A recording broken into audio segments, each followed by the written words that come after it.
Welcome to RHI's Sociable City Interviews, where we meet with global thought leaders on nightlife and the social economy.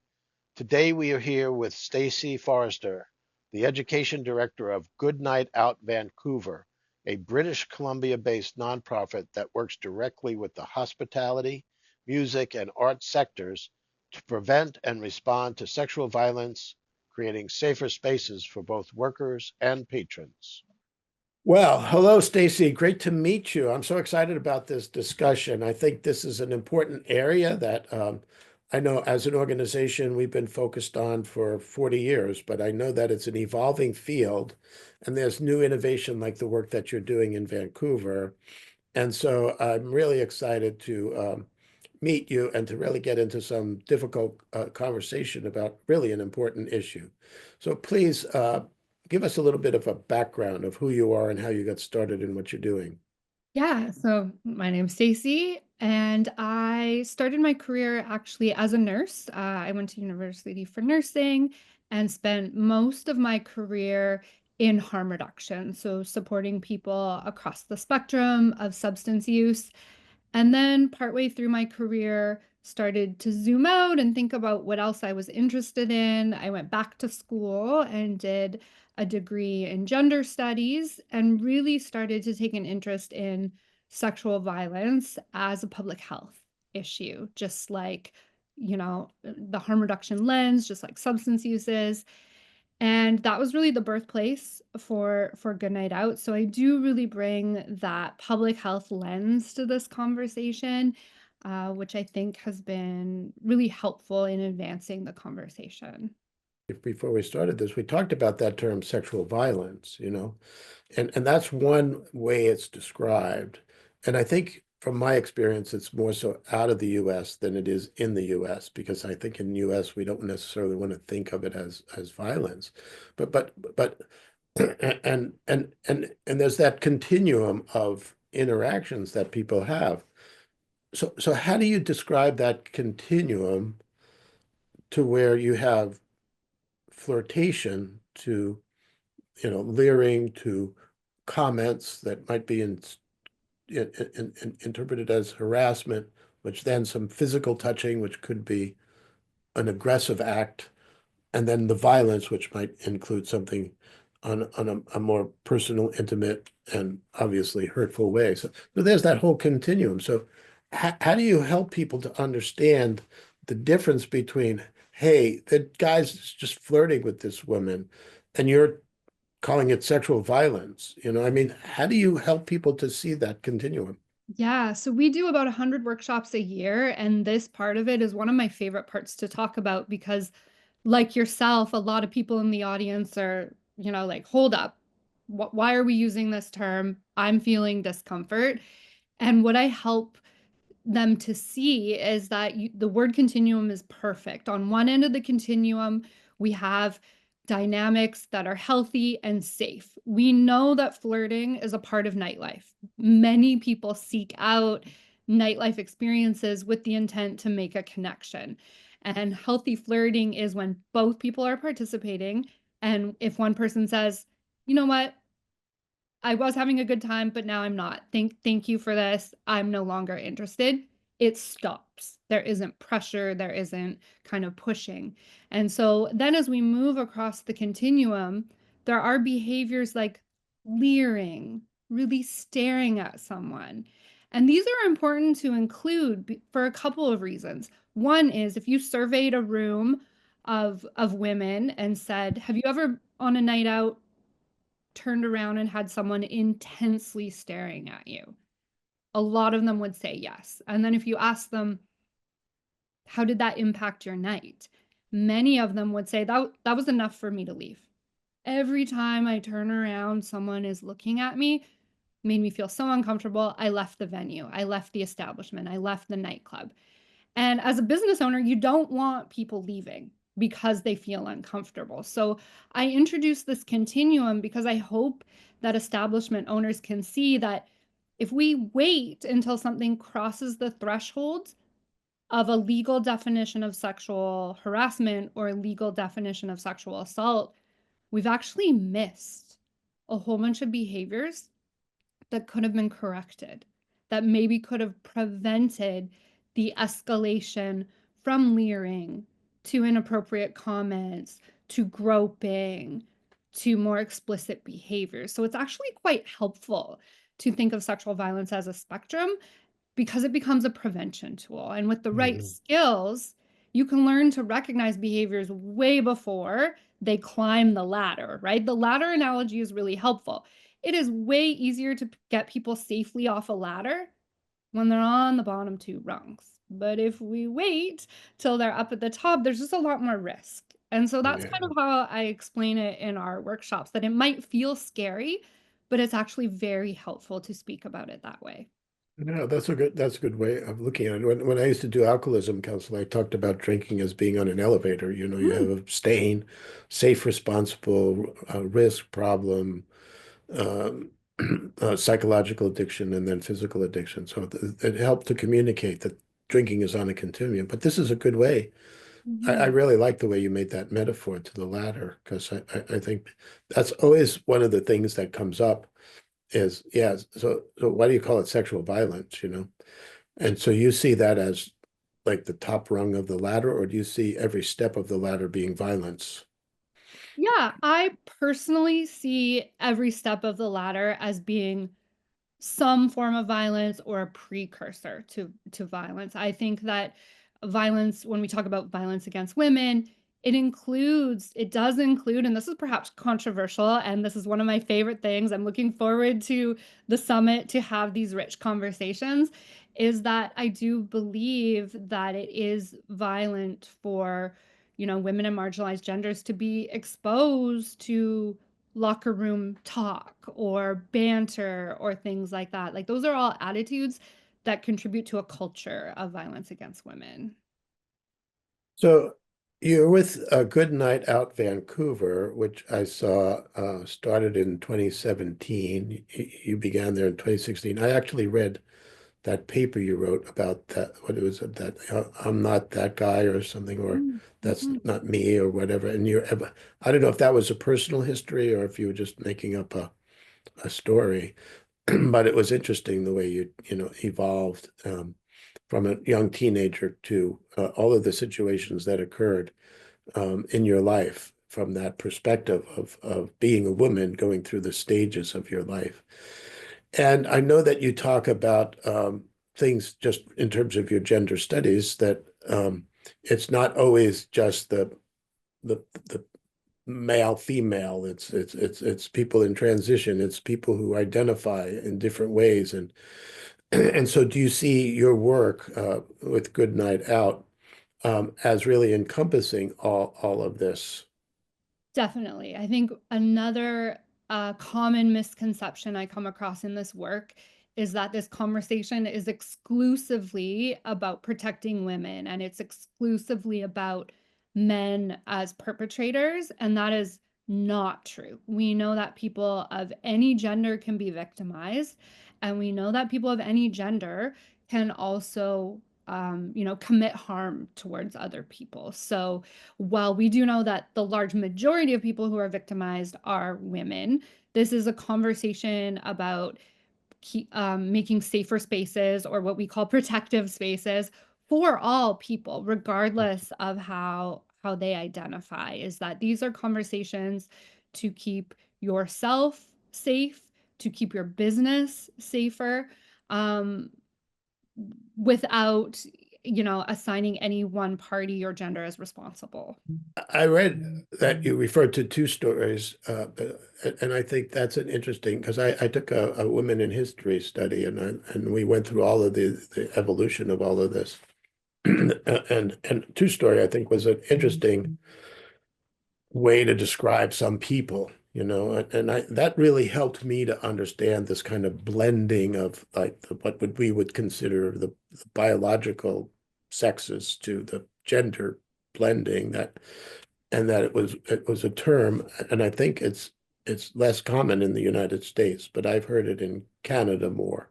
And I think because you're much more oriented to the indigenous culture and people, you start your meetings with honoring the people of the land.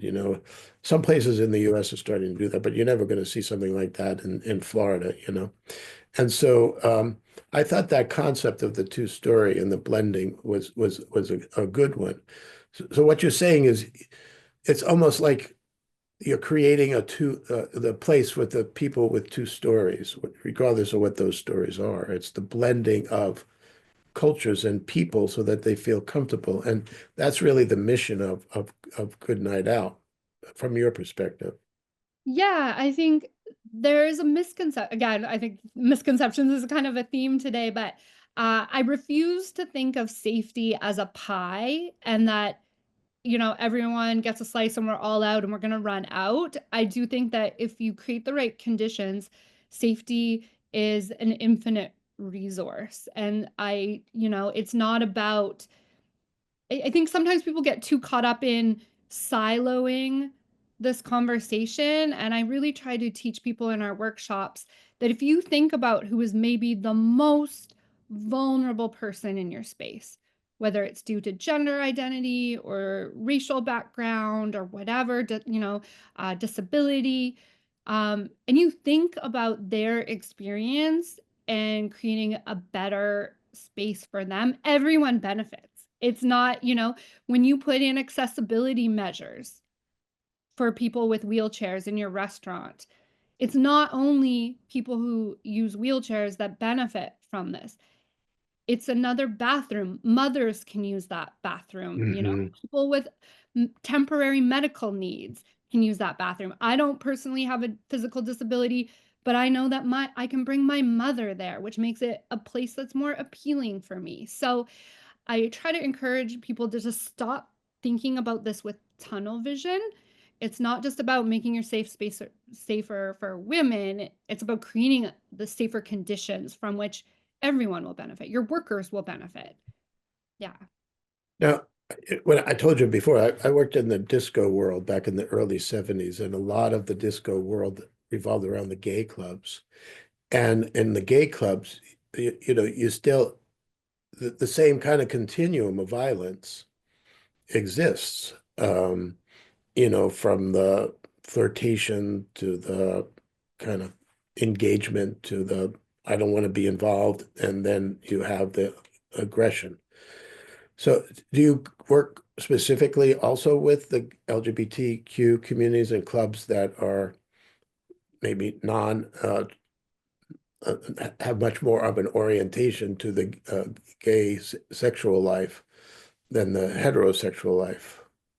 Yeah, so Good Night Out's early roots actually started in LGBTQ spaces. We found that initially when we were starting our workshop program, a lot of maybe the more mainstream, not exclusively LGBTQ spots were not at that time particularly interested in our training, but spaces that catered to that community were. And when I think about it now, I think it's because um, in a city with increasing gentrification and venues closing and marginalized communities being pushed out, sometimes there's a lot more at stake. And so, because their community is in many ways a lot more vulnerable, it was a priority to protect their patrons. So, those spaces were some of the first spaces where we got to refine our workshop and build our reputation and build trust. And it meant a lot to start there because I felt like if we earned the trust of communities who are more likely to experience violence, that speaks well for our program outside of these spaces. I think the core principles of what we teach apply whether you are an LGBTQ bar, whether you're an Irish pub, whether you're a cowboy kind of space. Like the core principles of protecting your patrons are absolutely the same. The tools Mhm. might need to be tweaked, but we're having the same conversation. So all of this kind of evolved from your one nursing background, which obviously is all about caring and really helping people, to your gender studies, where you began to see the evolution of this kind of nursing, caring, taking care of people to identifying kind of health risks from violence within both the LGBT community and later into the more general population. Is that kind of an evolution of how you got involved in this? Yeah, I think that that's kind of the natural origin story. I think at the time, and even really now, there isn't a lot of people in this or organizations in this particular niche. There are a lot of organizations across North America that talk about sexual harassment wherever you live, whether it's a province in Canada or a state in the US, you can probably find a sexual harassment prevention training.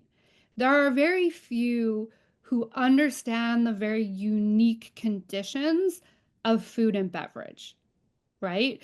It is very common in restaurants, nightlife, etc., for people to date their coworkers, to work in an environment that's a little more sexualized than a bank or a more corporate setting.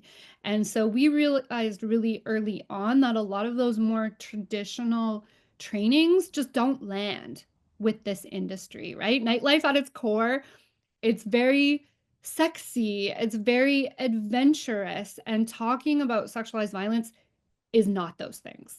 And so Yeah. prevention is often seen as intention or at odds with the very appeal of the nighttime economy. And so there's this perception that by even talking about it, you're removing the appeal out of nightlife. And one of my goals in this work is to help the industry see that the more you consider the safety of your workers, of all of your client base, you know, the safer, the sexier, the more profitable your space will actually be. If you can attract more patrons from diverse backgrounds who can come to your space and feel at odds, that is a smart business move, right? Well, you raise a really, because of my background is in the hospitality industry, and I was in nightlife and discos, and this was all back in the 70s and early 80s. So that was a totally different era. You know, it was pre-AIDS. It was, pre like women's movement was just beginning. You know, you had all kinds of the show Mad Men kind of depicted the work environment that Mhm. existed at that time, but in the hospitality industry in particular, because your lifestyle, you work when everybody else is having fun. And then when you're off, the only real people who you could date or go out with would be the people you work with.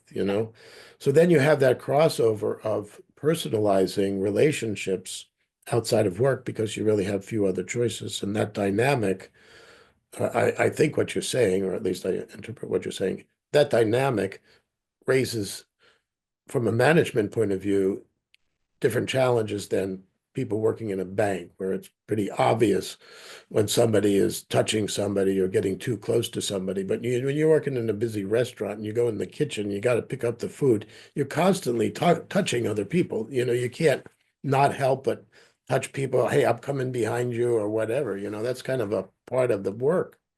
So it must be more challenging when you cross into not only the kind of sexual aspect of the harassment that you're talking about, but also that interaction that occurs in the workforce that raises unique challenges that in another occupation would be considered totally in violation of any sexual harassment norms, but in a bar or restaurant or a nightclub, it kind of is almost in part of it. Yeah, I think you really perfectly illustrated that niche that Good Night Out Vancouver has really filled the gap that exists is, and I think it's interesting the use of the word like more difficult, and I think that that is the general consensus of, you know, the nighttime economy, the food and beverage industry is in many ways this wild west that, can't be tamed, and to try to even begin to identify the challenges is impossible because it's just the way it is, or it's just the way it's always been. And I think that part of the reason why Good Night Out has been as successful as we have is that we help establishments see that it's not difficult, it's just different. It Mm. requires a different set of tools. I think a phrase that this industry is really familiar with is risk assessment. When you're opening a restaurant or you're opening a nightclub, there are many audits you have to do. You have to think about the risk of fire, the risk of crowd crushing, the risk of overservice. So this is language that the industry is already familiar with. And so we build on that to help them identify risk factors that may make it more likely that sexual violence will happen. And once you Mm. have that lens, it's not necessarily more difficult, it's just different.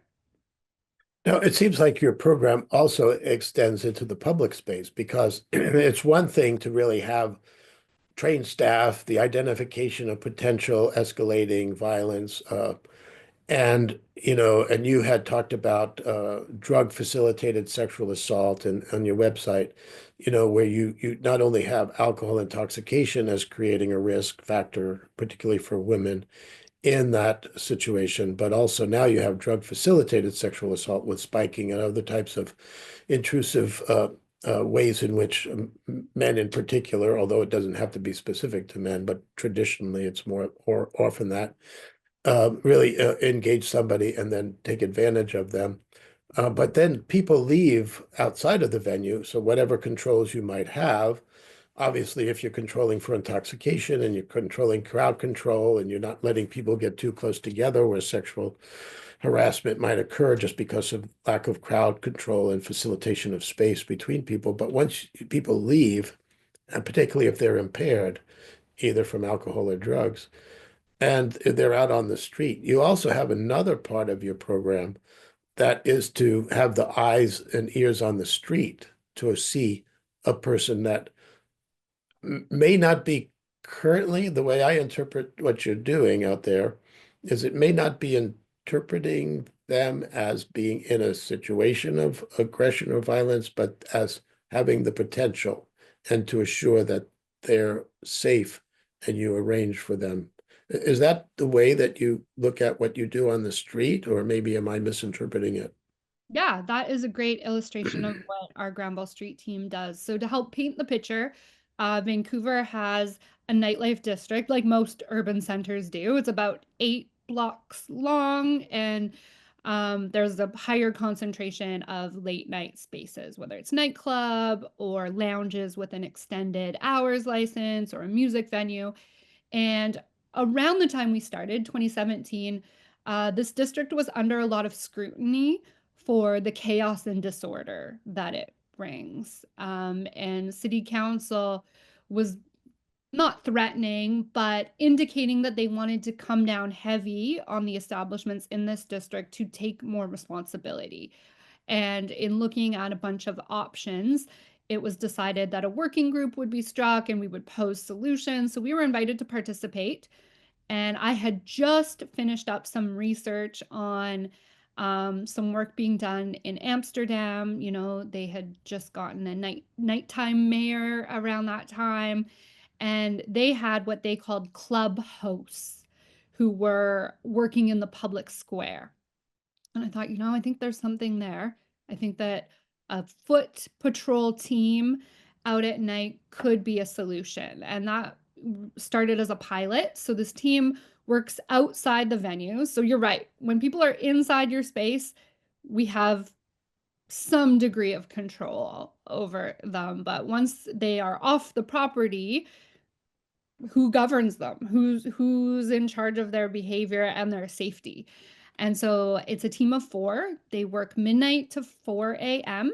and they break up into pairs, so 2 sets of 2, and they each take one side of the street and they just walk up and down. And we are not the police. The police have a heavy presence in the area, so you're right in that we are not looking for criminal acts. We have that lens of, we call it kind of sub-criminal. So the police are far too busy with more intense situations to support someone who doesn't want to walk the 6 blocks by themselves because they're feeling very vulnerable. So we walk people, we wait with them for a taxi or for rideshare. We charge their phones in case they've been separated from their friends. Their phone is dead. their friend has their keys, so we can charge their phone, help them get reunited. We can provide harm reduction information and just kind of a supportive, friendly ear.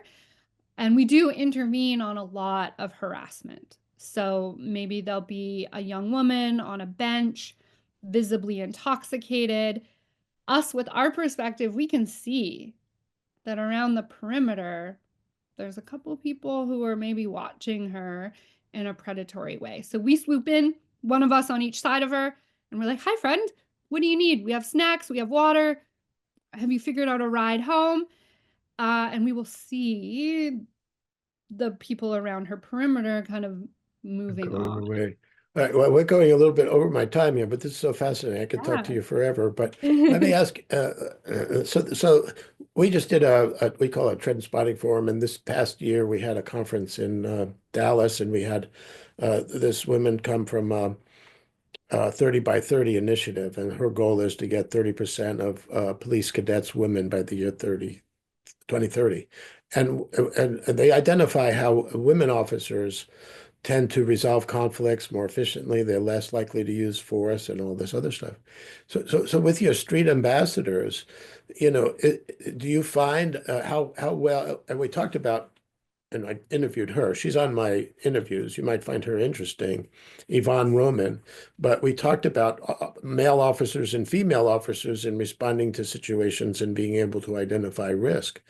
Do you see a difference between the lens of observing the street and risk between the team that you have on the street being men or women? Do you think there's a differentiation of the ability to see things that women may see that men don't see, and how effective are they in terms of that?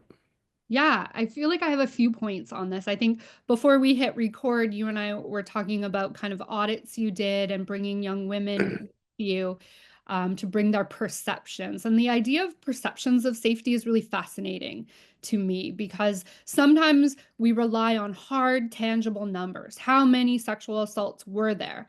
It's hard to quantify the feeling that I don't feel safe.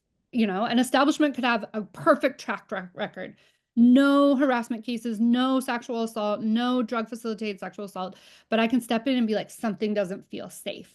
And so that lens of lived experience is really important. And so many women on our team bring that lens of living in a body that has been exposed to, you referenced that piece I wrote, which was an amalgamation of many women's experiences. We bring that lived experience to our daily life, and to build it out further, the women on our team who are women of color bring their lived experience and their lens of what they're looking for. And all of that is really helpful. People on our team who have lived experience maybe of alcoholism or addiction bring a really important lens. And so we get asked a lot, like, is your team only women? Can men do this work? And I would say we're 50-50 right now. And I like having a mix of genders on the team because you are right. If you're a passed out, we find a lot of people passed out on the team. If you're maybe a passed out young woman, you've consumed too much, it might be scary to have a man waking you up, right? So having a diverse range of genders on our team helps. Whereas if there's a really situation where a man is, behaving in a way, sometimes another man talking to him can command more respect and curb the behaviors. So we like having a mix because everyone just brings a helpful tool to put in the toolbox, and we need as many tools as we can get. Well, this has been a great interview. I like your time, and I hope you come to the summit. And I look forward tomorrow to talking with Elizabeth. So between Alicia, you and Elizabeth, I am going to be so well informed about this issue. I could probably go out and give a speech, but this has been wonderful. It's been so exciting to hear the passion that you have for your work, and I look forward to seeing you succeed even more. Thank you. Thank you for this opportunity.